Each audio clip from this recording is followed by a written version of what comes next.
All right, hi. Oh, on my camera is always askew. That's okay. That's all right. That's all right. How we doing, guys? How's everybody's Friday?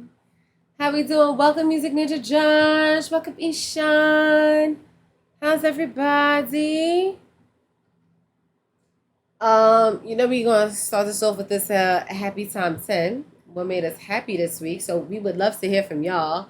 What made y'all happy this week? Them ditties, Duncan. Okay, can I say that made me happy this week? The love and support that I've been seeing from this beautiful community. Can I say that? Can I use that as a thing? Sis, I'm pulling a notable. Can I use that, Calvo? Can I be like, that made me happy this week? Wow, she just gonna dub me like that? She like, absolutely not. You cannot use that, ma'am. Let me move myself over because I feel like that's what's gonna happen. I'm gonna like Kuchiki's eventually your camera's gonna turn on. I know. What did I knew it. I knew it was gonna happen. I'll be playing Tetris. Ishan, you're precious. I'm always trying to motivate because you're always trying to motivate. I'm just trying to match your energy, baby. Always trying to match your energy. Ishan, tell me what made you happy this week. Share with us. What made you happy this week, baby? You too, Music Ninja. What made you happy this week? Sis, you want to start? You want to tell us what made you happy this week? Did you say me? Me? Yeah.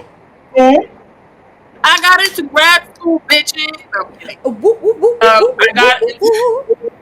I got into my MBA program at Baruch, starting the spring. Hallelujah! Congratulations! Yes, blessings on blessings on blessings. So MBA. 7 years. Did you just say 7? You said 7-year commitment? 7 years in the making. Oh, I'm about to say, wait, 7-year commitment. Wait a minute. Hold up. All right, that's some shit. Welcome, Nat. We're talking about what made us happy this week. Music Ninja, your homie from NYC came to visit LA, got to kick it. Oh, that's nice. I said, what y'all get into? And that said, dang, first off, don't be blasting us, okay? Don't be blasting us, all right? Don't mind the tech difficulties in the upper right hand corner, if y'all will, just pretend see that, Kochiki, what is bringing you some joy this week? I got to do a little photo shoot with my mom as a subject, so that was cute. I think every time that I've tried to use mom as a subject, it's always been on film, and the film either gets lost or somebody uses it again accidentally. So now I got some pictures. We did a dope little photo shoot. She cute, doing her Cancer Queen thing. So that was nice. It was a nice little moment. Yes, that sounds beautiful. Yeah, shout out to mom. Music Ninja say, hey, friend. Kuchiki. Yes, shout out to mom being a dope ass. Was mom giving out the looks? I believe mom was giving out the looks. I'll wait till y'all see it. Y'all gonna be like, yes, mama. Yes. Hello. Loving it. Zajax is still trying to find their perfect background, so we're gonna give them some time. Let's see, what brought me some joy this week? Well, today kicks off my summer vacation.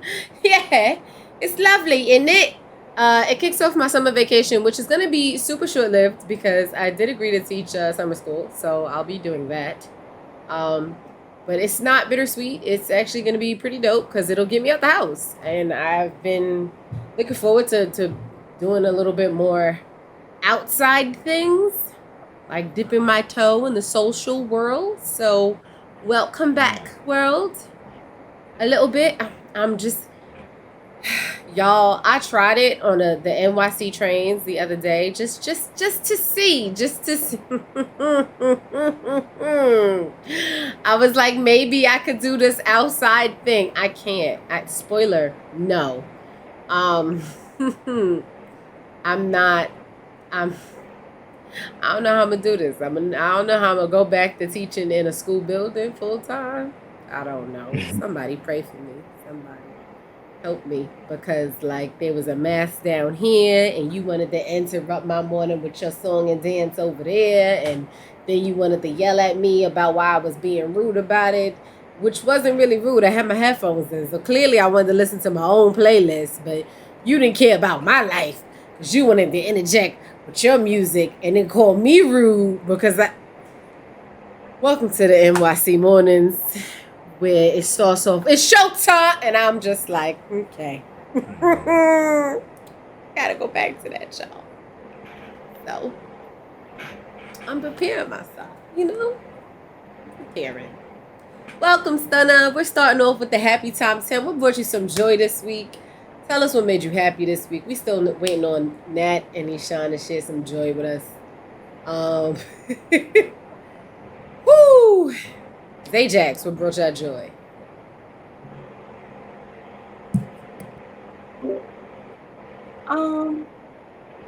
As per usual, I guess my thoughts. They bring me joy every day. So, alright. I'm about to be going tomorrow, so here we go. Going to November? Where you going? They look, because they know that song. They know all the lyrics. What are you bringing me back on this trip? Where you going? I'm going to North Carolina for my brother's 21st birthday. Well, happy birthday, bro! That corn turnip is gonna be dope. What did you get baby bro for the birthday?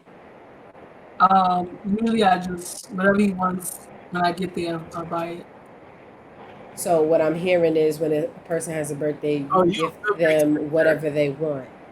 Siblings only. Sis, my birthday coming up.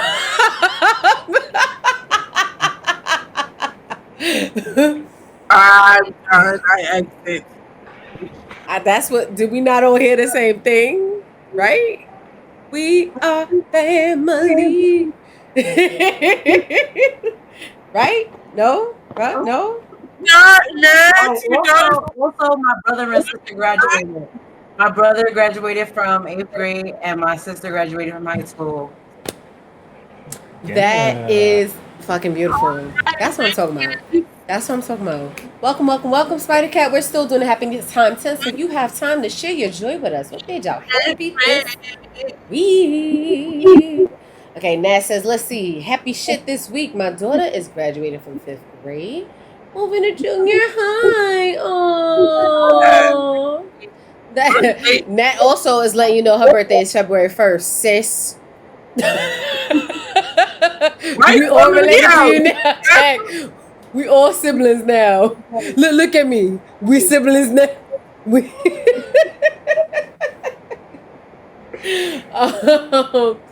That is a beautiful thing. I've been seeing a lot of caps and gowns every time I go outside. That shit is dope. I like to see it. I love to see that because that's effort and hard work. I know school's not for everybody, but I definitely like to see people do what they can to move up in the world, however it looks for them.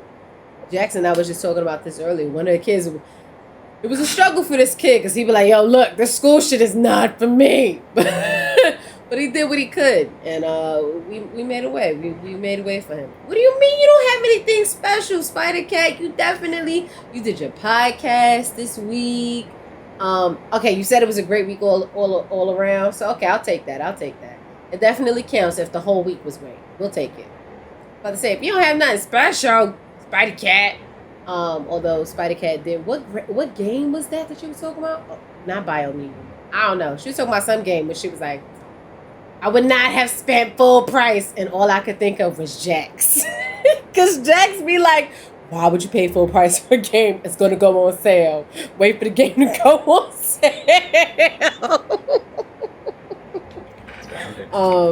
So for those of you that don't know, Spider Cats is about like game reviews, and she be like, "Is it worth the full price dollar? No." And I was just like, "This is Jax. This is what Jax be trying to tell me." When I be like, "Jax, let's get it," she be like, "No, let's wait for the sale." Jax is my sis. Jax is my sis because my birthday coming up, August 3rd. My birthday coming up, sis. Don't forget, I shouted you out, sis. Just putting that out there, putting that plug. So we about to change gears in a second. And we're finna talk about some gender norms. What even is that? What even is a gender norm? You know who I'm finna look at, right? You know who I'm finna look at. Who I'm finna look at? You talking to me? Who I'm finna look at? Who gonna tell us what a gender norm is? Who I'm finna look at? Well, gender norm is what society places on what is appropriate for each specific group of people.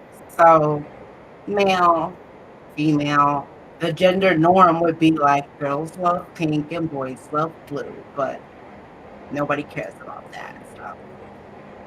Yes, I got a question. Yes, Music Ninja, definitely a social construct. No, Jax does not give a fuck. And yes, Nat, she is drinking. I got a question about that because you bring up a good point, Zay, when you say girls stuff pink, boys stuff blue. Who decided that colors should have genders? Like, who looked at a color and was like, this look real feminine to me. This look real like who decided? Because I'm not gonna hold you. Growing up, my room was like, it looked like the color pink went in my room and threw up everywhere. And pink has never been one of my favorite colors. I have always hated the color pink. But as a child, I don't get to pick what I like. It is picked for me. I have a parent, and my parent decides that is what my child should have because I don't have money. And most importantly, as a kid, I don't have autonomy. Because for the first few years of my life, I can't even talk. So at what point does somebody look at a color and go, you know what? That look like a real girly color. Let's assign that to this. Like, how did we get here? Because I remember being real mad that my room was pink and I wanted a purple room. Just, did anybody else have colors in their room that their parents decided belonged there? That they were like, why is this here? And they couldn't really. Am I the only one that? Okay, thank you. Okay, so Zay is with me. Jax is not. Nope, it didn't happen for me. My entire room was Barbie. So, and don't get me wrong, I love me some Barbie, but I was like, sis, did you ask? Like, no, you didn't, but it's okay. I was completely unconventionally like, I got the black Barbie, but I had the Star Wars, I had the Power Rangers, the Hot Wheels. It was whatever I wanted. I had girly shit. I had the whole, fucking, what is that? The makeup desk. What is that thing called? What do you call it? There you go. I had the Barbie vanity, and then I had a Barbie Jeep. But then I had Power Ranger stuff. I was a ninja for Halloween all the time. Like, I really, and there was no gender assigned to me, really. I could do whatever I wanted. All right, so Nat says her room was lavender and dark because she shared a room with her brother. So that's interesting. If you share a room, then you get to have the gender blends because there's both of y'all there. For the start of my life, I had my own room, and it was disgustingly pink. Then I shared. It was still it was still mostly my room because my brother wasn't there a lot. But it was still like push. It was like, here is what I'm gonna allow you to have. It wasn't like I really had much choice. Like I didn't get like I wanted purples. Purple was my favorite color, but I didn't really get to be like, hey, can I get the? It was like you're gonna have this pink thing because you're a girl, or you're gonna have your brother's hand-me-downs that can pass as girl things.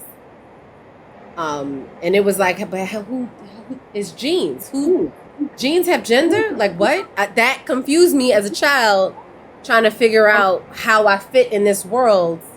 Because I remember distinctly trying to understand, are me and my brother are related, but we're not the same. And my father was like, no, he's a boy and you're a girl. And I was like, I don't understand really what that means. He was like, you have different parts. So you go with the pink stuff and he gets the blue stuff. And I was like, I don't even like pink.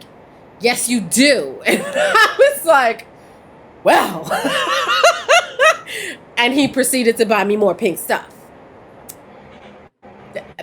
Even though purple was my favorite color. That was my experience. Kuchiki, Kalba, what about you guys?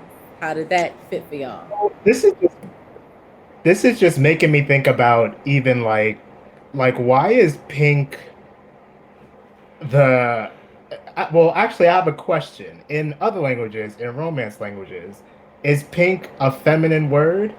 And then like I'm just thinking about, I'm not calling out no specific languages, but like, you know, in Spanish, for example, why is the A sound considered feminine and the O sound considered masculine? Like why do sounds even have gender connotations attached to them? I don't know answer the question, but it has me wondering, like, how deep does this gender norm thing go? Like, we applied it to colors and to words and sounds. Huh. This shit run deep. Damn, It's sorry funny that it's so funny you say that, because when I was a kid, I asked my abuela the same thing, and she didn't know the answer clearly, but her answer still was like, because O is more of a grunt and A is more of a scream, if that makes sense. Like you go like you say, you know, I don't know, like chica is more of a scream and O is more of a oof. So granted, I knew it was a bullshit answer when she said it, but I always carried it with me going forward. I'm like, about that, but I'ma hold on to it anyway because it sounds like it could be something. But the fact that she even believed that, I guess, is part of the conditioning of what's manly. Because why can't girls grunt? And I'm pretty sure boys can scream. You know what I'm saying? So even in that conditioning, you know. I don't know. But Yeah, because to that's speak to my- your point, the word pink is rosa, which is definitely feminine. And blue, azul, definitely masculine. So, el azul, Exactly. la rosa. So I'm like, damn. But I don't know that anyone was thinking like this is going to be masculine. Like I don't know. And even like when I do male, like I even go la la la, and I don't even know like why. Like why do I think like machismo? Like I don't even know where that comes from. Like I'm not even sure. I don't know. I don't even like, and there's sometimes like even in my own head when I'm like imitating like what I think is like a girl, I don't even use my own voice, even though I am a girl. I'd be like, hey, I'm like, yo, fam, you're a girl. But I don't use my own voice. It's real interesting. I put like extra girl on it. And I'm like, oh, what happened? Where did this construct up where you gotta be extra with it? Like being me is not I'm not enough girl. Like and I'm like, did it start with this aversion to my pink ass room? Did I not, because I rejected the pink room, do I somehow subconsciously feel like I'm not girl enough? And so now I feel like when I'm speaking like, oh, you know, she was, you know, like, hey, like, do I feel like that's me trying to show how much more of a girl this other girl was? Because I am not enough girl. I don't do my hair. I don't do lashes. I don't do like. I feel like those are more girl than me. Like, why do I think that way? I am clearly a girl. So why? Yeah. That's why I'm like, Like, who decided with the normalization for what is masculine, what is appreciate you appreciate you, fam, for the sub, for the gifted sub. Spider Cat, love you. But like, who decided what was going to be masculine, what was going to be feminine, what was going to be acceptable for a gender? Well, I'll tell you this much. I definitely, had more, I guess, boy-oriented toys. I had my fire truck, I had my school bus, I had the action figures. But I also grew up in a household with a girl cousin. And you better believe, like, any chance I got to, like, play with her makeup and play with her Barbie dolls and do all the feminine things, that girls do, I was right along there doing it with her. Sometimes it was on the sly. Sometimes it was, when nobody else was looking and it was just me and her. But like, I was definitely like, this is fun too. I want to play with this. So that's what it was for me when it comes to toys. Color wise, I think it's interesting for New Yorkers because I feel like we're raised to just like wear dark colors overall. Like, I remember I didn't really start wearing yellow until like Yellow Rat Bastard became a thing in high school. And then I started rocking yellow and I was like, I don't give a fuck if this is like too feminine or whatever. I like this yellow shirt. I like this rat that's on it. I'ma just wear yellow. You know what I mean? And then I started wearing like more bright colors and it was like, whether it's masculine or feminine, I don't really care. I'm into colors now. Go colors. First of all, shout out to Dipset and Cameron because when I seen them in the Pink, I knew that's when Pink was it, and that's it. But for men though, because he would come out in his furs and his like hats and all his stuff and his matching phone, and they'd be like, "Are you gay?" And he'd be like, "Not at all, far from it," and just it was just swag. It had nothing to do with what gender you were or what you were supposed to do. Especially like he brings up the point of New York. I feel like we trend set in that way. We make certain things okay. You know what I mean? Like nobody was really doing it before we started doing it. So Yeah. That's it. You have a point because I feel like in terms of like I'm not gonna say men, but just like folks who might have been falling victim to like toxic masculinity and like taking the gender norm thing too far. I can't stand them anymore. Like you can't even have pink in your fingernails or you would be considered gay. You know what I mean? Like it was just getting to be a little bit too much with guys feeling like they needed to prove something and not wearing certain colors because it's too feminine. So definitely props to Cameron for that. And I remember when he first came out and everybody was like, what? Men don't wear pink. And he was like, if you put it on and you're a man, you wear it. I was like, all right, Cam, okay. The bars, I see it. But it definitely pushed the envelope a bit because at first, like, man was like, what? Who wearing pink? And not me. And then he had the fur roll with the hat, with the little lip. With the Zay, you remember the memories, right? Music Ninja, yes. Wearing that pink definitely shifted what people were comfortable wearing, especially straight men. Because they would feel like what I wear is going to make you question my sexuality. And I think that was also part of it. How you present makes people see you a certain way. Like if I'm a female and I wear basketball shorts and a backwards hat, you're gonna assume a certain thing about me, about my sexuality. It like off rip. And I'm like, maybe I just like the ball. That's what you should assume from the basketball shorts and this basketball in my hand.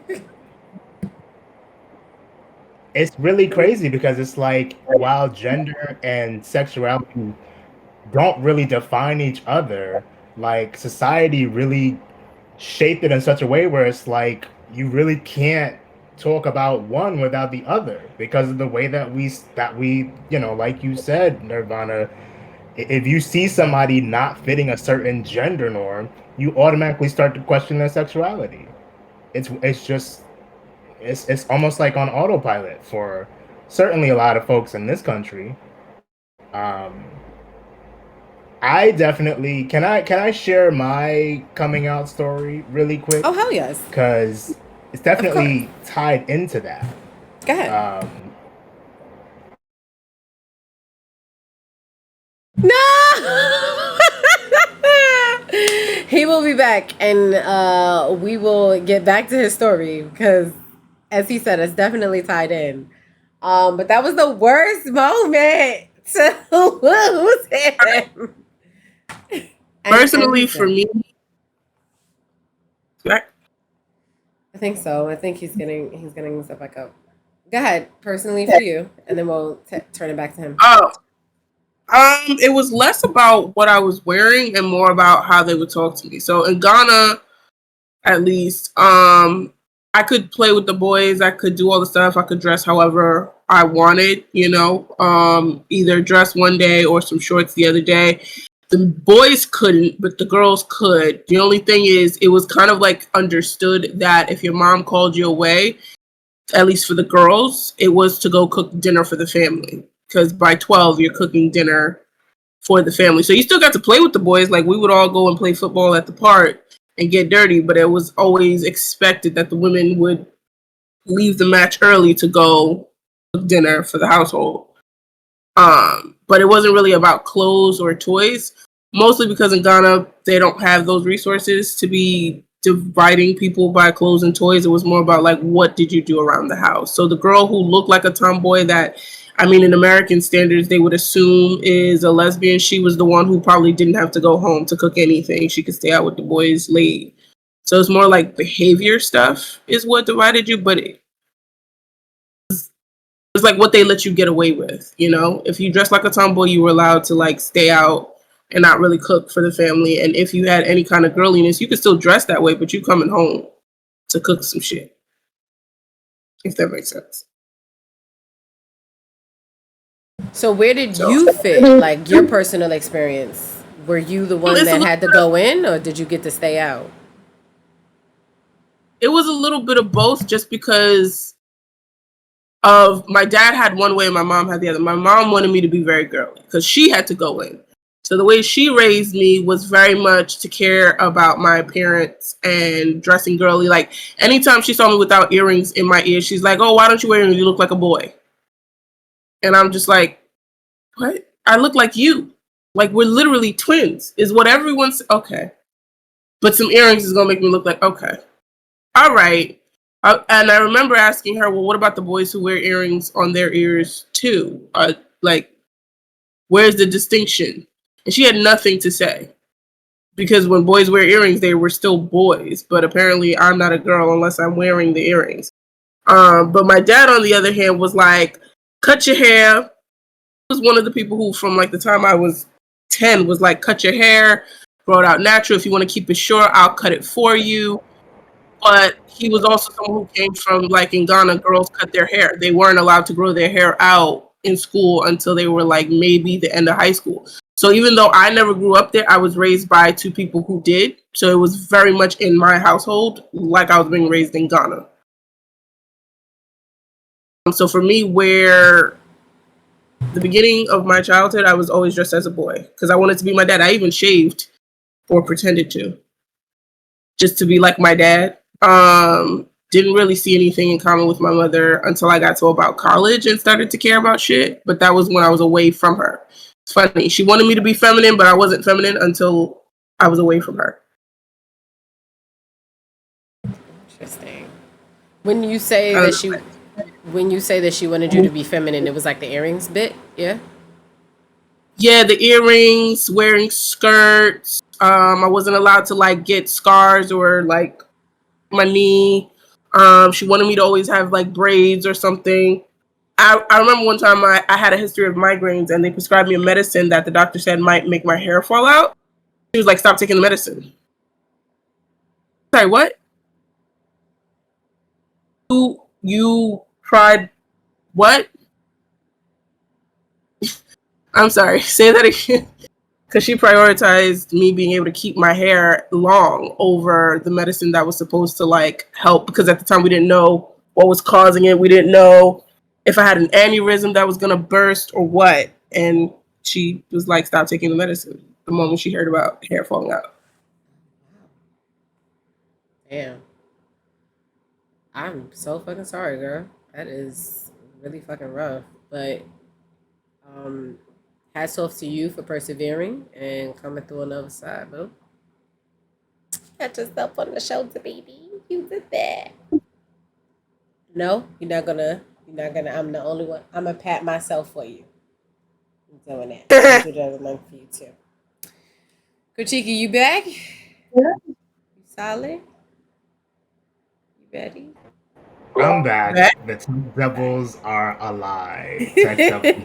Damn, What's that? Spectrum? Who we got the right? Who we got the I don't know. That's that bootleg Philly. So you were getting ready to share your story with us and how it ties to the topic. Yeah. Go ahead. Calvin, can I just say, even the earring thing reminds me, like when earrings became popular out here in New York. For 1 minute, it was like it might not have been this way everywhere, but for guys, it was like if you get an earring in your right ear, then you're gay. But if you get an earring in your left ear, then you're fine. Then your sexuality isn't questioned. That, and it was just like, this is so ridiculous. Dumb. Like, Who's coming up with these things? Unbelievable. Like, yeah, there was also like, oh, if you wear both, then you're gay, but if you only wear one, then you're straight. Right. And I'm like, right. An ear is an ear is an ear. I'm sorry. If I'm so now you're staring at the celebrities. You're like, who? Keenen Ivory, which ear is it in? Right. But before I crashed, I wanted to touch on my coming out story because I realized that I did not share it the last episode. And I want to preface that, like, full disclosure, I don't hold the same sentiment around coming out as a queer Black man that others might. And it's mainly because, like, growing up as a kid, I definitely wanted to kind of break the conventional rules. And I definitely had this kind of rule of, like, would I do this if I were straight? Which I'm not saying that was a good thing or a bad thing. It's just, it was what it was. And I don't want to take away from, like, the importance or the delicacy of coming out for some people. But just coming out it's always been like it's been immaterial for me. I just kind of spent a lot of my early years, and this kind of plays into gender norms. Like, I was around 3 other cousins for like the first 6-7 years of my life. The 2 older cousins were boys, and they were at least old enough that, like, roughhousing and everything, I wasn't involved in that. So really, because I was the younger one and the smaller one, it was always me and my girl cousin Sheree. So, like, again, we would play with male toys and also girl toys as well. But definitely after a certain age, my desire, and I say desire because it was like, this is what I was interested in, my desire to, like, mimic the women around me was definitely more stronger. You know, I'd go to church and you'd see women catching the Holy Ghost. We had this one Spanish woman, she had this long wavy hair and she'd just be shouting all over the place or whatever, and I would literally come home and grab a t-shirt and put it on my head and then start shouting and having the Holy Ghost. I would wear my mom's heels. So, like, I was breaking gender norms for a boy at a very, very early age. And with that, automatically came the questioning of my sexuality, not necessarily for the sake of like, oh, what kind of girls do you like or anything, but it was more so like, we know you gay. We just want to see if you're willing to admit it. You know what I mean? Which is, I think, a lot of what a lot of us go through when people ask us early on about our sexuality. It's not necessarily because people are really, really curious. It's because they want to feel validated about whether or not they guessed our sexuality right, right? So in kind of growing up, I was very much just like, I'm not willing to like play into that because I felt like I should have the opportunity to figure things out for myself the way that everybody else does. If straight people aren't necessarily getting questioned every single day based on their actions, why the fuck do I have to? I don't care if I'm walking down the street in a dress. It doesn't really, in my head at the time, it didn't really mean you have the right to ask me whether I like men or not, because yeah, for me it was very much like the two don't automatically go together. But again, it's very, very hard to prove that in the society that we live in, right? So anyway, I spent the first 20 years of my life very much like unsure of what I wanted fully sexually. And I still believe that like sexuality isn't a closed book for me. Like I just don't want it to be a closed book for me. It's a spectrum, and I like the idea of exploring that. Really, the only person that I have to say even cared about coming out to was my mom. So I came out to her shortly when I was around the age of 20, and that was, I think, my a little bit before I actually introduced her to my second boyfriend, who I never actually, even after coming out to her, I never even actually like called him my boyfriend. He was just that friend or whatever. And I can't even give you a real story about like, we had like this sit down moment because it was just such a passing like flighting thing. And I didn't identify as gay or queer. I just said I'm pretty sure I'm attracted to boys at the time. Um, and then I think after saying that to her is when I got a little bit more comfortable with just the idea of like, well, I'm not necessarily like hiding anything, but if it comes up in conversation, I'm totally fine with like actually saying it to friends, to other family members. Before that, it was very much like I was more comfortable with the idea of people being uncomfortable with asking me about my sexuality. It was very much like, I fucking dare you to ask me. I dare you. Um, and to kind of add to that, it wasn't even really until I was 25 and my mom came to visit me at work and we went out to lunch and we started having a conversation about some other shit, talking about the church and everything. And then really we started, for whatever reason, that was the moment when I decided to tell her about some of my experiences growing up in the church, and like the abuse that had happened to me in the church. And that for me was the big actual like weight off of my shoulders. That was really my big coming out story because we had like a really, really an adult conversation. I didn't want her to feel um, guilt or shame or anything about that. It was very much just like I wanted to get this off my chest about that.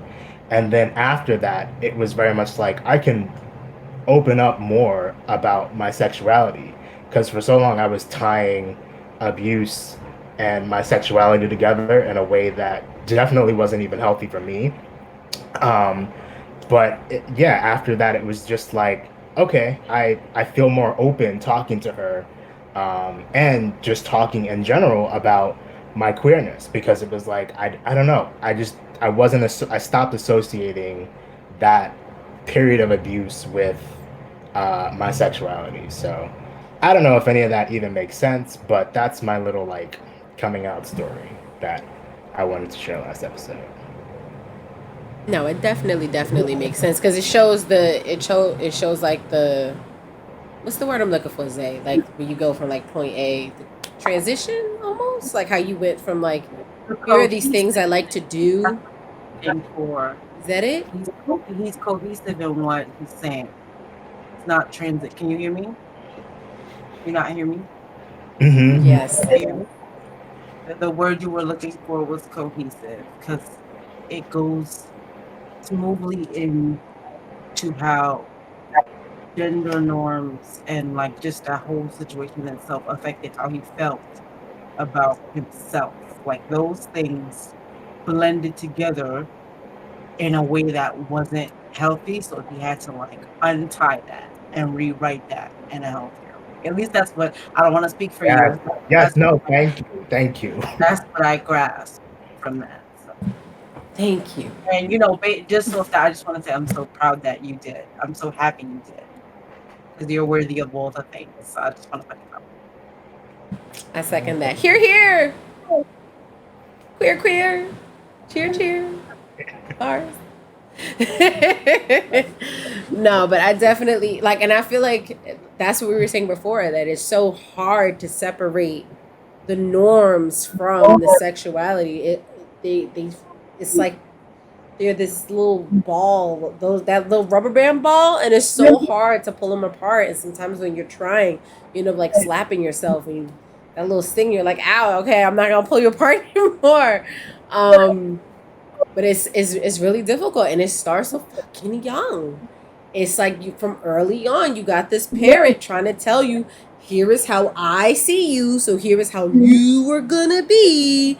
And then it's like, but that's not how I see myself. And then at what point do you get your own autonomy and start representing yourself? And that's, like, so I have a question, Jax.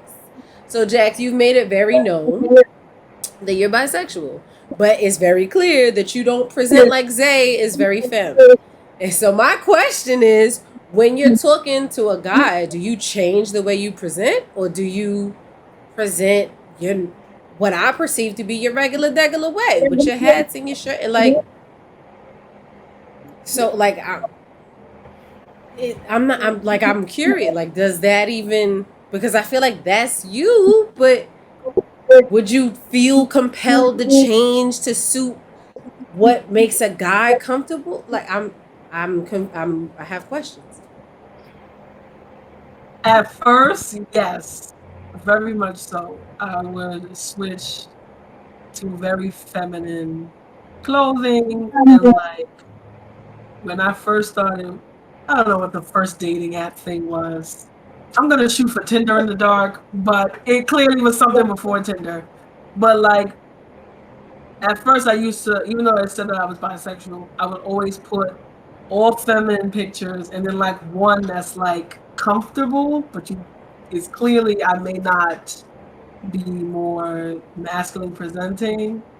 But now when I post pictures, it's literally half and half or just me in regular clothing. It depends on how I feel really.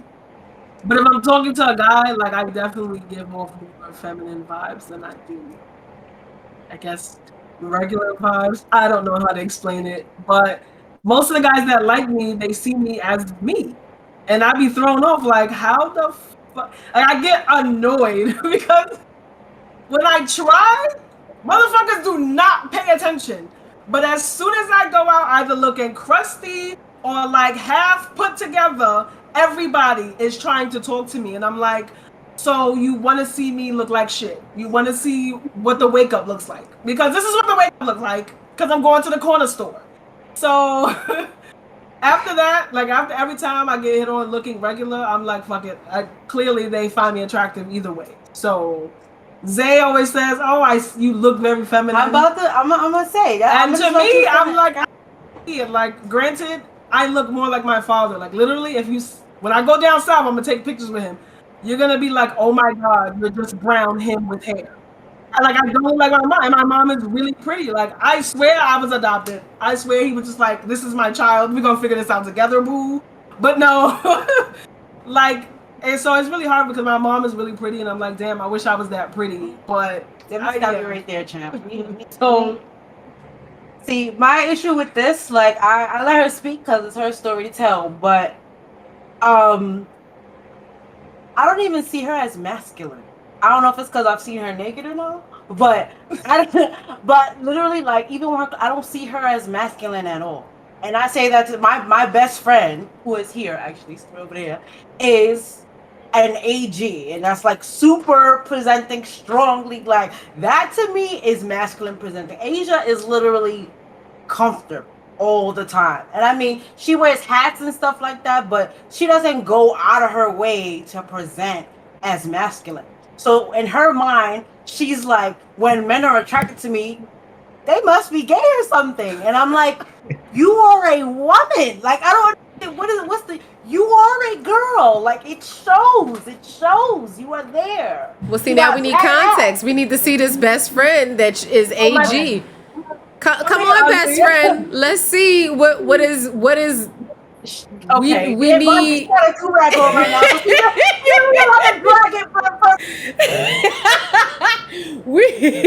We need the comparison to be like, okay. Look, stand back, stand up. Look at this. Turn around. Look, she got Ithaca underwear on, sagging. This is masculine presenting because that's how she's comfortable. Okay, go away. No, but that's what that's what I see as masculine presenting. And Eva doesn't do that. She doesn't sag. She doesn't like these things are not because that's the type of man I'm attracted to. But so I'm not gonna sag because do you see my point? She dresses what she's attracted to because she's feminine that way. You get what I'm saying? Hold on. So come here. With this handsome ass. Wait. The way that I do, and I still get men talking to me, pants sagging, all. That's what I'm like. Wait, but they both get men. I am confused. Too, and then everybody talks to me. Go away. Go away. First of all, it's the fact that she put the Pop Smoke on voice for me. Like, that's what I mean. This is what I'm about. This Asia does not do that. Okay, like that does not happen. But I mean, I love them both the same. But my issue with Asia sometimes is that she feels like she doesn't dress like, I guess, comfortable to be masculine presenting. She dresses that way because she doesn't see her feminine beauty. And that's my issue with her. She has a hard time. Like, she doesn't think she's like the ugliest thing ever. But because she looks at me and she's like, babe, you're a doll. I don't look like that. I can't do that. And I'm like, first of all, this ain't even real. This is work. Like, this takes energy. Like, you know what I'm saying? Like, this is not, you don't have, being a woman is not a monolith. And I feel like that needs to be, being a man is not a monolith. Like, the gender is not just the one thing, And I feel like you should be able to be whatever makes you comfortable without being labeled as something. Because I will never call Asia an AG. I've never, and I will never, because that's just not how I view her. Even if that's sometimes how she feels inside, that's not how I see her. She's always just a beautiful woman to me. Because the way these men talk about her is how I see her. She'd be like looking horrified. Like, what the? You see what I'm talking about? That's what I see when I look at you. You see? And she's like, why do you say this? Why take it away from me? And I'm like, no, that is who you are. That's what you show. It's not about what you think you should wear. Or, like, granted, if you don't want to accentuate certain things or you're more comfortable being a certain way, that's perfectly fine. But don't do that because you feel like that's the only box you fit in, because there is no box. There is no box. The box itself is a myth. So, you fine, girl. That's all. That's it. Okay, so then, Jax, how do you see or perceive femininity? Like, what is femininity or masculinity to you? Like, how do you separate the two? This is why I'm canceled, God. Yes. but it's not my fault. Like I really, it's not like when I like this generation, like everything's changing. Like I'm not like, oh well, you should be this and you should be that. But for me, it's just like I feel like if you're a male and you're I don't even know because it's listen. I feel like men should do men things and women should be feminine things. Like again, for me, like genders can cross. You can do whatever you want. Like if you want, I just don't feel like anyone should dress that the social norm of their sex. Like you should do whatever you want, but also there's sometimes I'd be like, well, women should do this and men should do this, but it's not like I'm like, oh no, that's gay for me and da da da. Like I'm not that person, but I am very like I have a lot of questions. Like I can't because there's no one here, but I do have a lot of questions for the trans community, and I have no one to ask these questions to because I don't want to just ask them and then seem ignorant, but I genuinely have questions and I want to learn. Like it's not like one of those where I'm like, well, like for an example, like for me, I always wanted to know like if you transition, how come you don't do everything? Like if you could afford to do everything, because some can, but they choose to keep their genitalia, and I'm like, so why would you do half and half? Like I just want to know, like I don't, like I really don't see gender, so to speak, but I see gender roles sometimes. Like even if it's like a man and a man together, if I see two masks, because that's what they call it, I'm learning as I go, people. If I see two masculine men together, I'm like, well, then who's the more feminine one? Even though there's no such thing as that because they're both men. Like it doesn't matter. And same thing for women. Like if I see a stud and a femme together, I'm like, okay, that's normal because whatever. Or a femme and a femme, like that's normal. Sorry. But if I see like a stud and a stud, I'd be like, okay, you're still women. Like it takes me like a second because I'm like, wait, I'm just. But then but I keep going. I keep learning as I go because I don't really have gay friends. Like literally, it's Cheyenne and now Kuchiki. Literally, I don't. And it's insane. But like I don't have like a community to learn from and grow from because it's just like. And I went to this program called Fierce, if anyone has heard of it, in New York, and like me and Cheyenne make a lot of gay jokes. Like we're like we don't take everything seriously. So when I got there and everyone's like, ouch, like if you say like some type of joke or like, I'm like, why are you guys so sensitive? Why is this so serious? But then as I got older, I understand like, okay, not everyone sees it like that. People come from different, backgrounds and experiences. But it was just like a lot for me to take in. So I had to like leave from because I'm like, I can't do this. But now, like, I wish I stood longer than just the year that I was there so I could learn more. But yeah, So how do you see yourself? How do I see myself? Yeah, how do you see yourself? Like based off of how you walk forward, the way your swag and everything like that. What do you do? I'm like I see myself as a woman. No, I'm not saying you're. I'm saying like, do you consider yourself as masculine presenting, like predominantly? Yeah. Yeah. Yeah. I'm dead. You're still cute though. But yeah. I guess so, I don't know if so that are you the man in your relationship, Jax? Is according to your standards of like what's masculine? No. Because you said in the two gay relationships, who was the man? That's what I'm trying to. More of the, I guess, old school manly things that should be done, but yeah, I'm just mentally, I am the man. I would say that. I love mentally, Zay. Zay's like, I'm the mental man. I'm the mantle. I'm the mental man. Like I'm very. I guess like again, like she said, she does like I guess the standard of like I don't know how to like put no shelves up and shit. Like that's her. She could do the shelves, but like when it comes to like dating and stuff, she's so much more like softer than me in that way. Like, oh, give them a chance and all that, and I'd be like I'm quick to like drop my balls metaphorically in that situation. So I mean, it really, Your meta balls. yeah, my meta balls. So But should But, that concept even be done away with? Like, should that concept in and of itself be canceled? That in a gay relationship, that there even has to be a man or a woman? yeah, I think that should be Because y'all canceled. are both for men sure. and or both women, so Right. Yeah. why I does have- it? I Go have ahead. to say, like, I feel like it's more common to hear, like, from hetero people, because I think within, I can't speak for the lesbian community, but within the gay community, it's it's more so just become like, are you the dominant one or the submissive one?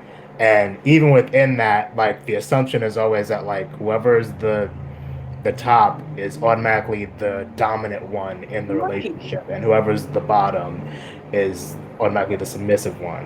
And then if you have two verse, like, the world is just gonna implode because nobody understands. Right. You know what I mean? That's accurate for the Is there an lesbian equivalent community to as a top and a bottom in a lesbian relationship? I mean, It's more like dominant. yeah, it's more like I would It's say more top that. and bottom, but it would So be how do like y'all figure out who's the sub or the dom? Like an AG and a femme. Y'all rock, it's paper, always scissors one. it? Y'all just be It's like, always- yeah. I I mean, flip a coin? It depends. yeah. It depends. I guess it depends. It depends all the time. Cause Lone B said it's whoever likes the pain. I can't.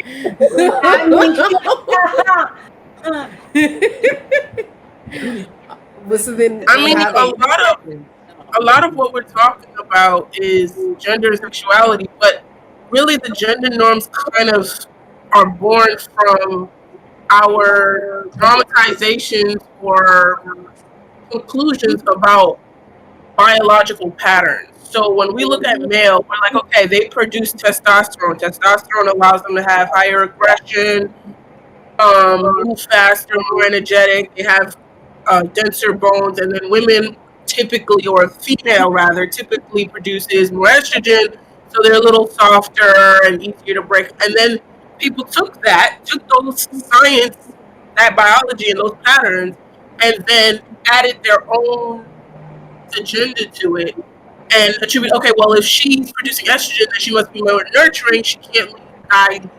And from there, it's like anyone who doesn't fit that heterosexual representation finds some way to fit it. There'll be a lesbian couple, but someone has to be the one who's producing more testosterone, socially speaking, and someone has to be the one who's the nurturer at home or whatever like that.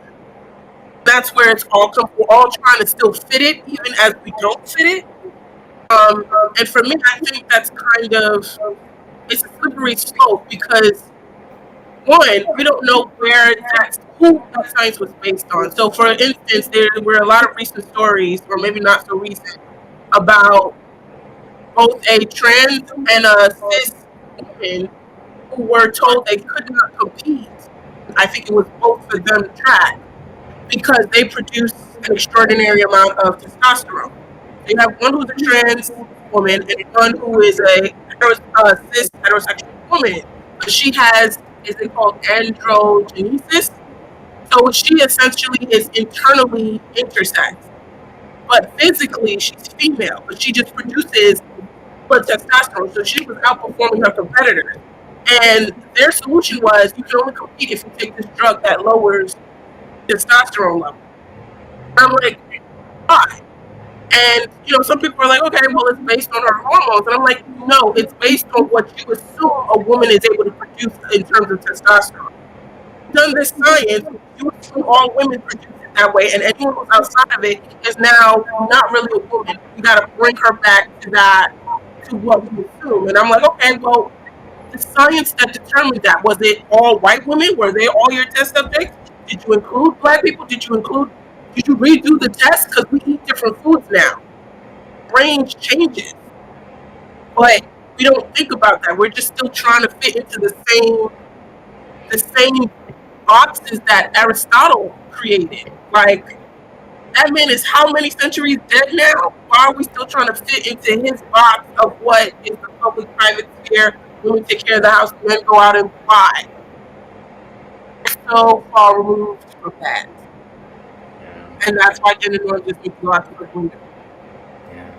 I have to say, at least for, I can't even speak for our generation, but this next generation, like so many other things, like just as far as like the gender norms, they are really showing that they are not with the shits, you know?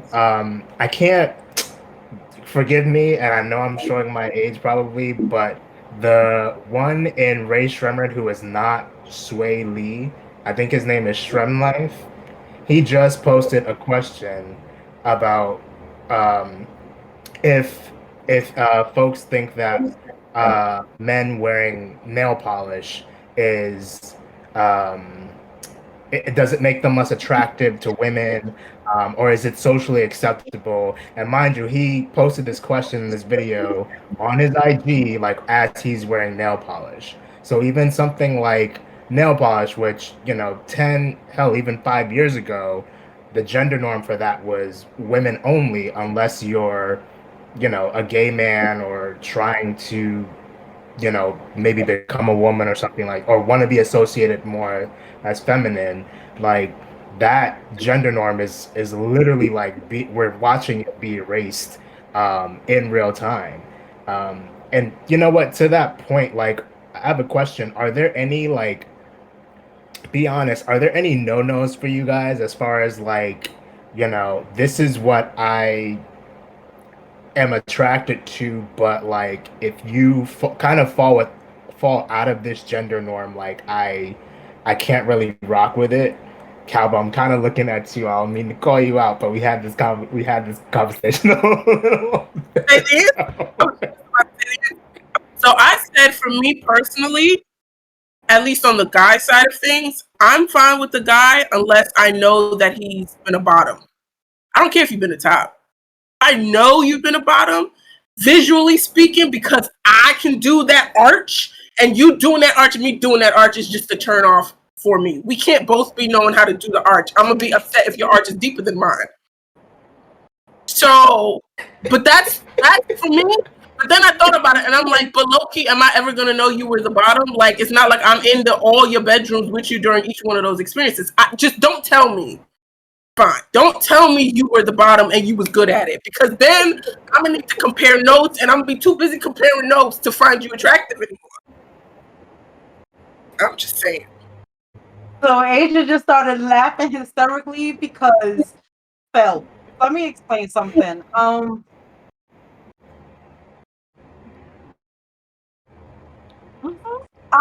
Listen. Jax, please clip that. Jax, clip it. I like it because she thinks it's so funny.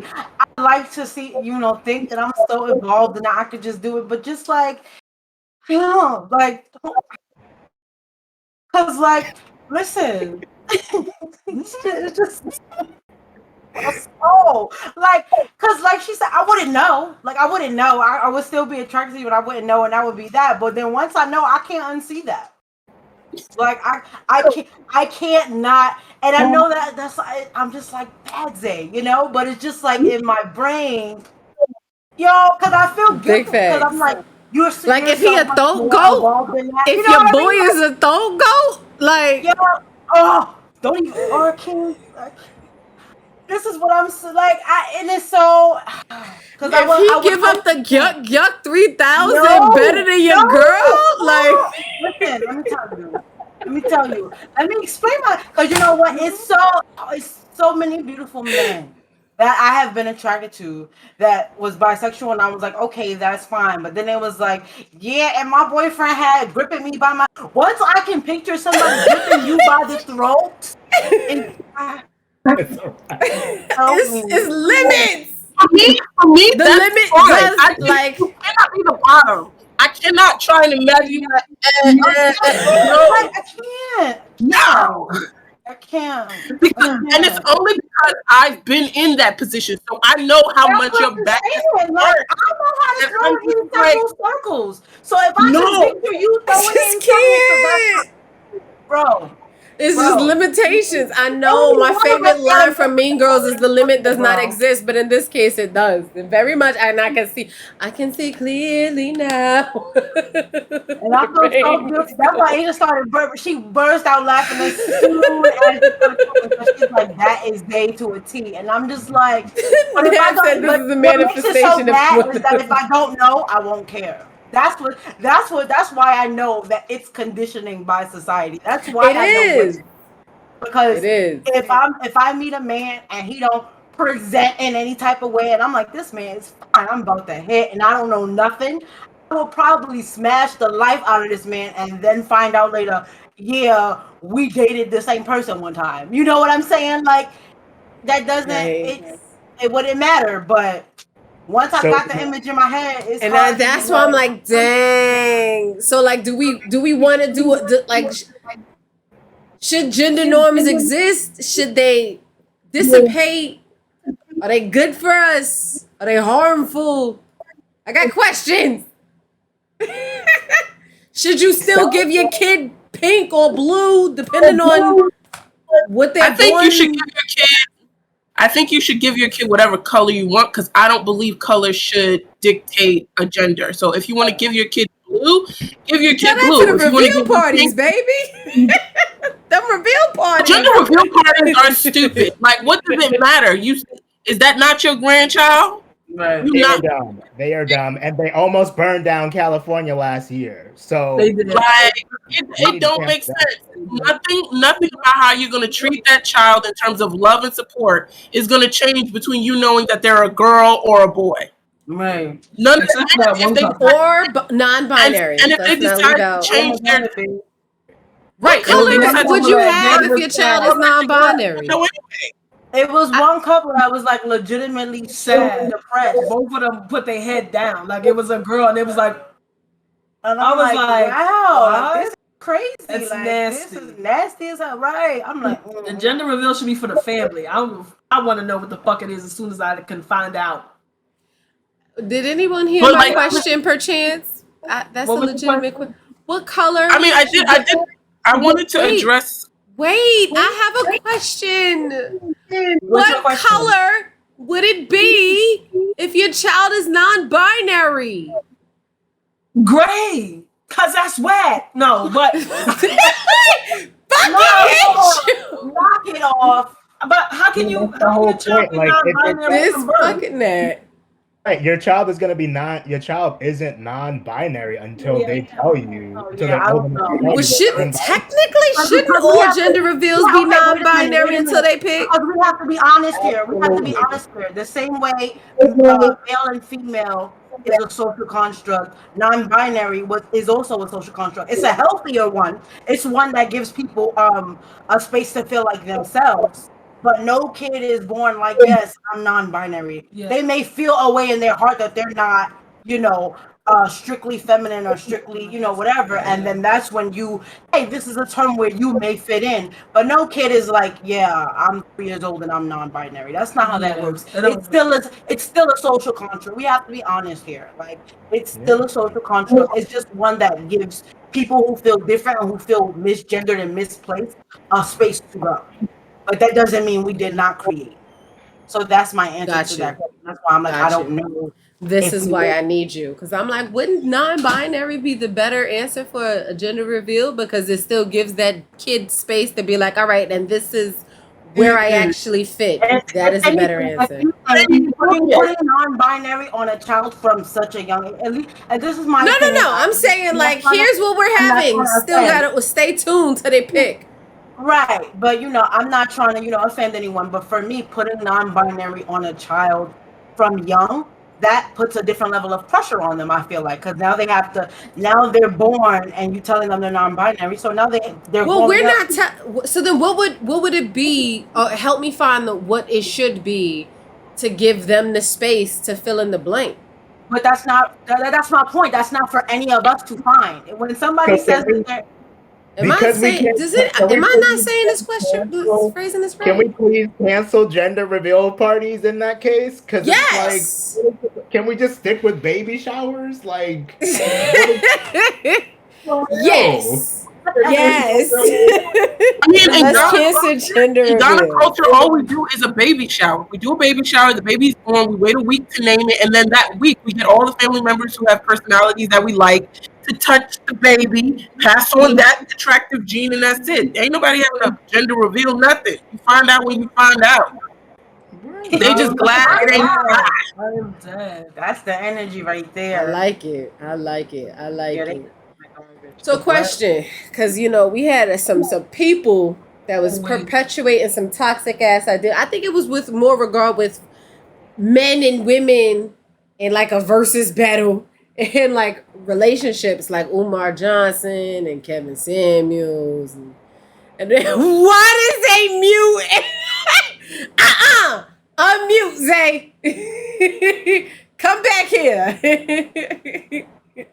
Come back here. I had to say some unsavory stuff in private while hearing her name. No, but I got a question. I to get us canceled, so I had to mute my emotion real quick. I feel that. Don't get us canceled. But I do have a question. Of all of the things they have said, because I don't know these people personally, and I don't know all of the things that they have said. Of the things that Umar, Kevin, and Joe Budden have ever said, have they ever said anything that's like, you know what? That, sure. And Jax is like, no. Why y'all muted? Unmute. Say it with your chest. Because first of all, Uh-oh. When we starting with a first of all, we in trouble. I just get, they can't, are they, because they always talk about uniting with, you gotta have a healthy relationship between the sexes, right? That's what it always seems like they pushing. They want us to get together. You're a real woman, what a real woman is. Can a man even, can a man tell us what a woman, can a man tell a woman what a real woman is? I just want to start off by saying Kevin Samuels wouldn't know nothing about that because he's fully and completely gay. I know he likes to perpetuate, the facade that allegedly, because we're not trying to get canceled or sued. It's allegedly. I said what I said, so that's that. But he likes to perpetuate the fear that he is a heterosexual man and he is not. So what he's jumping on is like the Derek Jackson train, but we gonna get to him in a second. He jumps on that train because he knows that social constructs and all that start with heterosexual men. So he's trying to be that, trying to emulate that, so people can listen to him. But he is not at all heterosexual. But I just want to start there. And now that that's out the way, it's always a heterosexual man trying to tell a woman how to be, ain't it? Like, ain't it just, first of all, bye. Because the men that are doing this, like Joe Budden, first of all, he's a joke because we seen you crying on Love and Hip Hop. Say allegedly. It's nothing alleged about it. We seen you crying on Love and Hip Hop because you done cheated on Tahiri for like the 17th time and she was going to dub your ass. We seen you. Is crying TV. Not allowed if you're a man? Not according to Joe Budden and Kevin Samuels. Oh, wait, they said that's not allowed? Apparently not, okay? So I'm just putting it out in the air. The stuff that they say that men shouldn't do and women should do, they be blurring the lines all up and through town. So I don't know what this is. Hair flip. Wait, so they said men should not cry, like men shouldn't cry, period, or men shouldn't cry in public? I'm shouldn't show weakness to women because they will not be able to keep control if they do. That's what they said. That's what they like to perpetuate. That's what they like. It's the same thing with men have to have money because if not, basically they admitted they would be useless to women if they didn't have money, which says more about the point that women make every day anyway. But wait, so I have a question about that. So a trait of masculinity is to have money. So would it then be femininity doesn't have to have money? So if I'm a woman No. and I have money, I'm now masculine? How you're saying it, but you see how you're saying it like that? They don't say it like that. They say masculine. If she has too much money, she's too masculine. She don't need you. She could buy her, peace or whatever. Like that's how they don't never put it in a way that favors women positively. They're always whatever they say. The opposite of that is some negative shit about women. That's why they're garbage. They're waste men. That's what that is. That's exactly what the problem is. Because if they did what you did and said, okay, hey, if as a man having money makes you masculine, so okay, well, femininity means you can be lavish and be a woman of leisure. That would be the appropriate way to say that, but not them. Not them. Oh, she got money. She must be a lesbian. Oh, she's a power suit and all this other stupid shit. You know what I'm saying? Thanks. It's never a great spin. It's never something that sheds a respectable light. So that's why I know it's not just the verses, the battle of the sexes. Like, just say you hate women and leave, bro. Like, really, just leave it at that. Like, just get on the podcast, say you want us to disappear, and go about your business. Because every argument you make is a negative thing about women. But then want to be like, oh, but I love women. No, you love your mama, and that's barely. So, Copy. Yowza. One She got thing, money or she don't need me. patriarchy. This is all about wanting there to be an imbalance.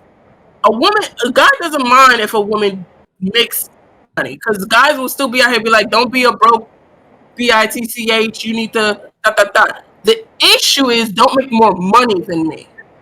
You still Right. gotta be below me. You gotta be measurably, visually, in some way, shape, or form below me, but the best of those that are below me. Because guys be like, I don't want a girl that nobody's looking at. Gotcha. You want the prettiest girl, but she can't be so pretty that you gotta compete with other men to keep her. Can't be that one, because then you're going into whole territory. So it's about maintaining the balance. And just to put a light on the fact that when we say toxic masculinity, when we say, the patriarchy, I'm talking about a system, not men. Men think immediately all I'm talking about is men ain't shit. And while there are some men who ain't shit, Kevin Samuels. at the same time, there are women who fit right in there and help maintain an equal system of patriarchy. Derek Jackson is a prime example of the women who help upkeep that patriarchy. He keyed in on a couple of the key words to make him sound like he is a progressive, woke person while still perpetuating a lot of the very stereotypes that help a patriarchy. And guess who his biggest audience was? It wasn't the heterosexual men. It was like to call the pick-me's. So when we say toxic masculinity, when we say patriarchy, when we say this, it's the system that was designed to be profitable for men, but ultimately it's an unequal system. And one of the big problems with an unequal system is the only control you have is creating it. Once it's created, it's going to go whichever direction it go of inequality. So where you have men who are getting paid more than women, you also have mothers winning all the child custody cases and fathers losing a lot of them because the patriarchy decided women were the nurturers and men weren't. An unequal system, it negatively affects everybody, and it is perpetuated by either side or anyone in society. It's not just men who do it, but because it is seen that way from both perspectives, that's where a lot of the argument comes. You got men who feel like they got to defend, well, I'm not like that, I'm not this, I'm not that. And it's like, bro, it's a whole system. You can't say you're not like it because you in the system. Like, so am I. So is everybody in here. We're in the system in some way, shape, or form. It would be trying to think you're in the system but not part of the system. What? Go Sorry off, for the sis. No, go off, because you gave us a little tidbit of what we're going to talk about next week when we talk about toxicity. Not next week, in a few weeks when we talk about toxicity. So, yeah, go off. That needed to be said. Yeah. That was a sip on whatever you sipping on. Catch your breath. So now my question, I'm gonna circle back a bit and ask, like, once and for all, then what after like delving into this topic of gender norms and how we categorize it, does it exist? We've established it does, and then we've even talked about like the assumptions within same sex relationships. How do we personally see it, or how do we feel? Like, what are our own personal definitions of it? In an ideal world, how would we like to see it? Um, Gender norms is a social construct created, fed by, cultivated by the patriarchy. And if it was up to me, we wouldn't be seeing.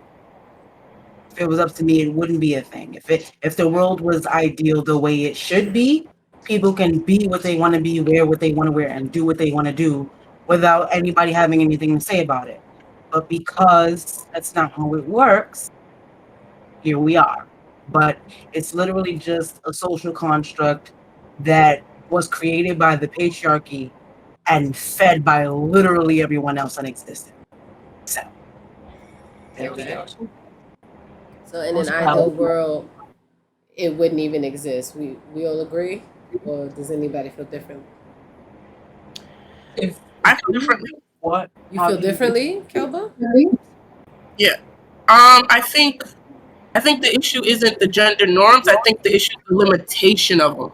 Because if you look at cultures that are not Western, or even look at, anthropology, a lot of having two genders only is a modern concept. In the olden cultures and many non-Western cultures, there's as high as 6 different genders, and they all seem to operate within society very smoothly. There was no issue. So I think gender norms, from an overall need to be able to figure out how to interact with one another. It's like laws. We need something to tell us off our visual how we should interact with you. The problem is we decided there are only 2 ways that we can interact with you, so we're going to define it those 2 ways, and anything that wants to exist out of those 2 ways can't exist, even though we have examples of that happening. In traditional African cultures, it isn't just 2 genders. Some have 3, some have 4, some have 5. If you look in India's past, they had 5 and 6. A person could be 4 genders at once. That in and of itself was a gender identity. So I think doable to make it more inclusive. The problem is we just think in that way. We have let a lot of these modern Western concepts take over and decide that it's either this or abolish it completely. And we forget there's a whole other part of the globe to just fine without any of this. Okay. Without any of this. Before, it wasn't called being gay. It was called your private life. You know how many kings of the past had harems that were all boys? Guess what? Society continued to exist. Homosexuals are not new. They've been here all day, every day. Since the beginning of time, the same as heterosexual. We just call it something else and say you have to be one or the other. Or we have to define it somehow because now everybody knows you want to be business. I don't think we need to get rid of gender norms. I think we need to make them more inclusive.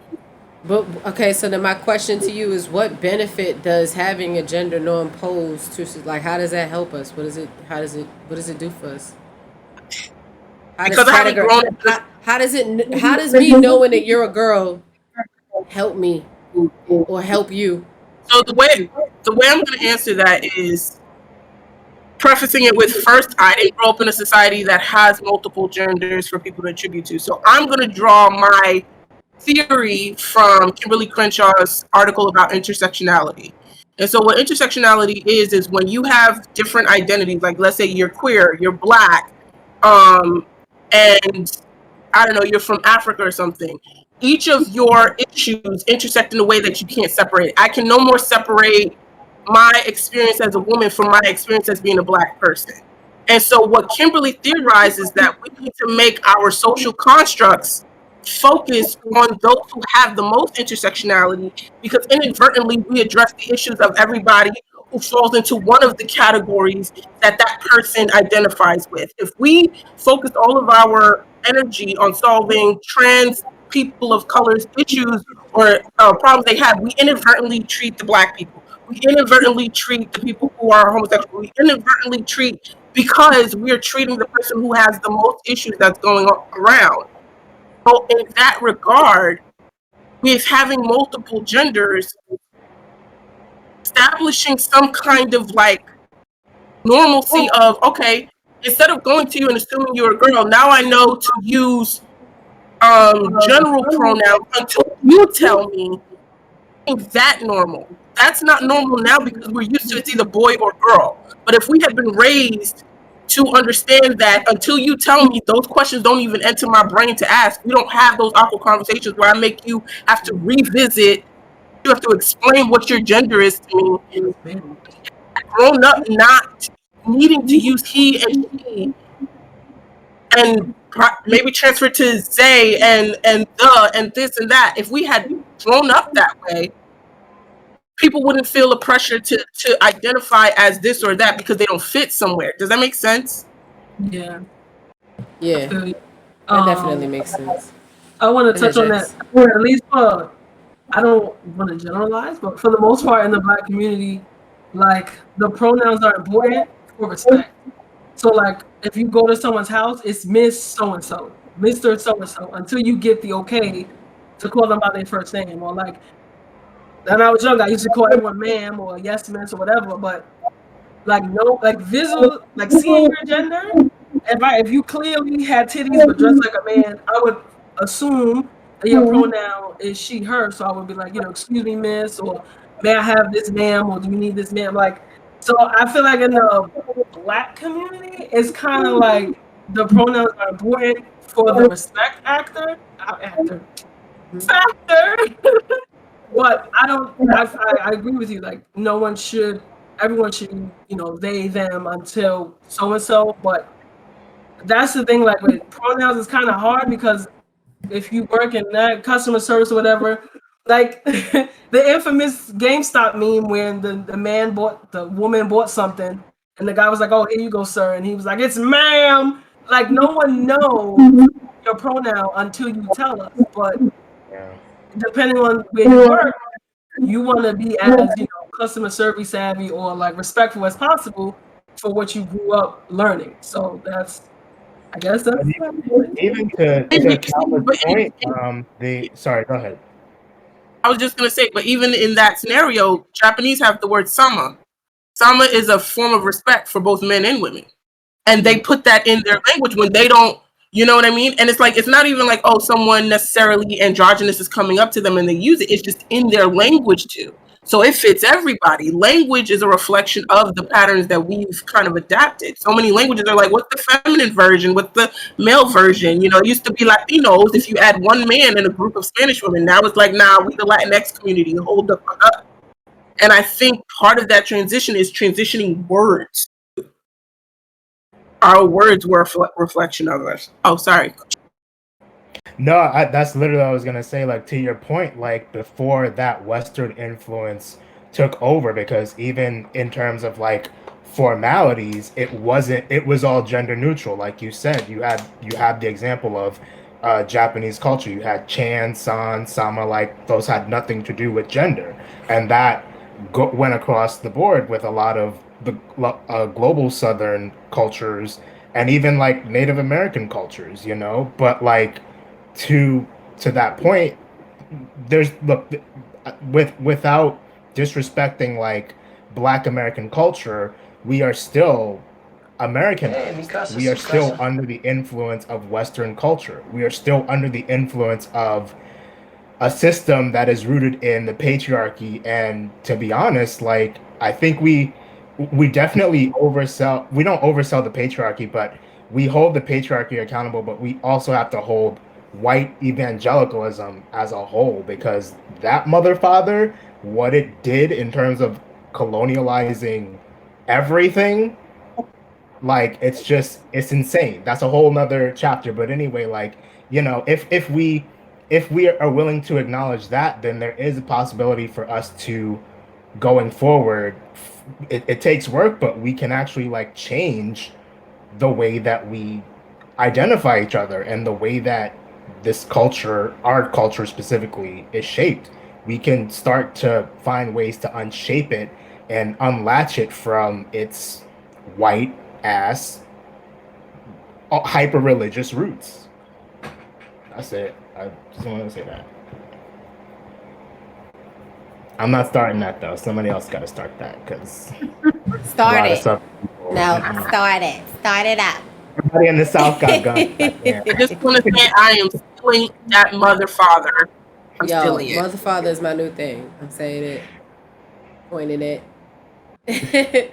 No, so this has been an excellent and I think fruitful conversation, because I think we really unpacked some shit and really like got down to the nitty gritty of gender norms and really where it started. I think it sounds like all of us started with our parents. They decided we're gonna be girls or boys, and it started with the fucking colors. And then it was the toys. It was probably fucking Disney. It was Disney and for me in the household. It was like, you're gonna be this Disney princess. The first costume I remember getting was a princess. I was like, no, they always need to be rescued. I want to do the rescuing. I don't want to be saved. What is that? I'm gonna save myself. So it's really interesting what my idea of being a woman was, how that was shaped, and it was super interesting for me because I was raised by my dad. My dad was a single father, so his ideation of what a woman should be was really like, it was odd. He had help, like, cause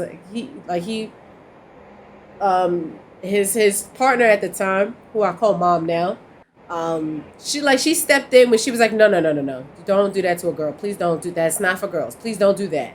Like she would step in, because for a while it got to a point where he would give me so many of my brother's hand-me-downs, people thought he had two sons. I was cool with it because my brother's hoodies were comfortable.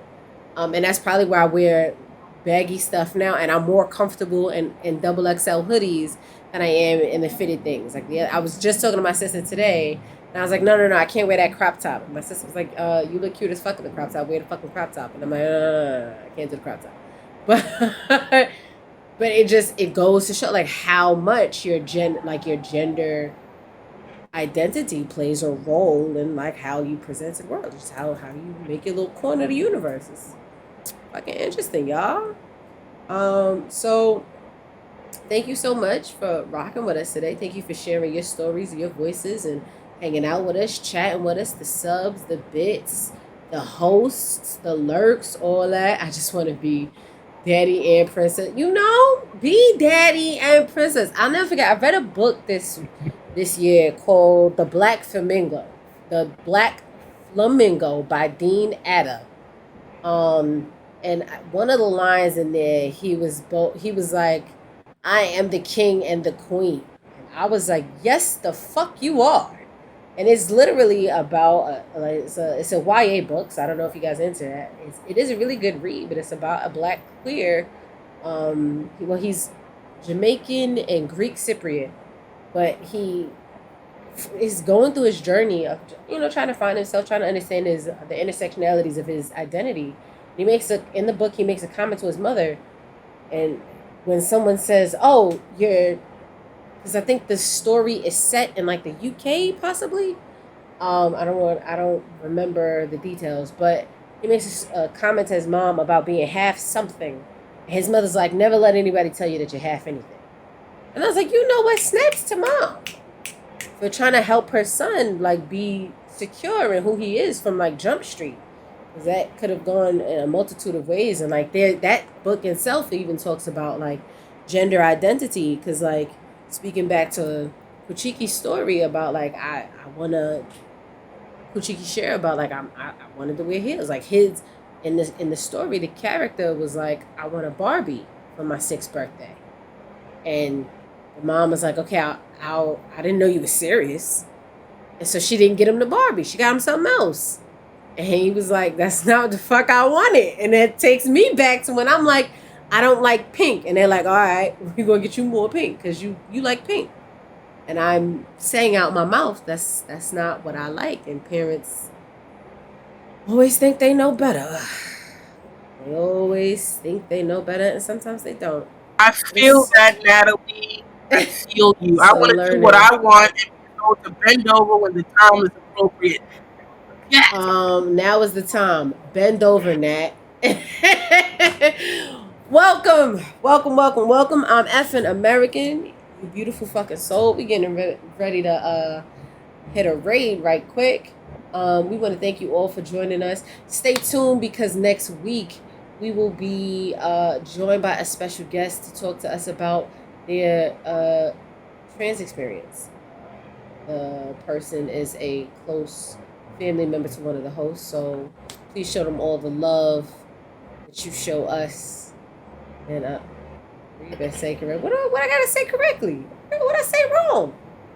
Bend over, host. Show me what you're working with. Is that better? Is that more energy? So make sure you stay tuned. Next week, we'll be discussing and asking questions about that. So if you've got some questions in good taste that you would like us to field, please send them. Let me drop the Discord. There you go. If you're not in there, get in there. And with that, I bid thee adieu. And Jax, you want to hit us with somebody to raid? Because we're going to be out this day.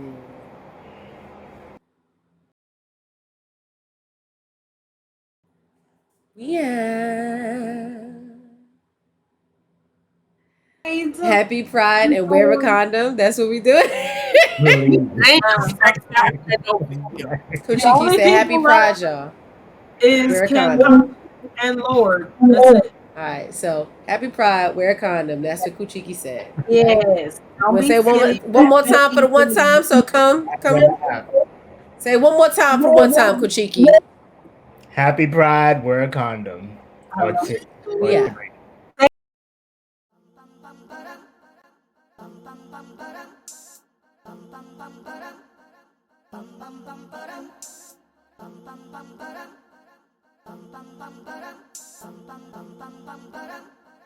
Bum,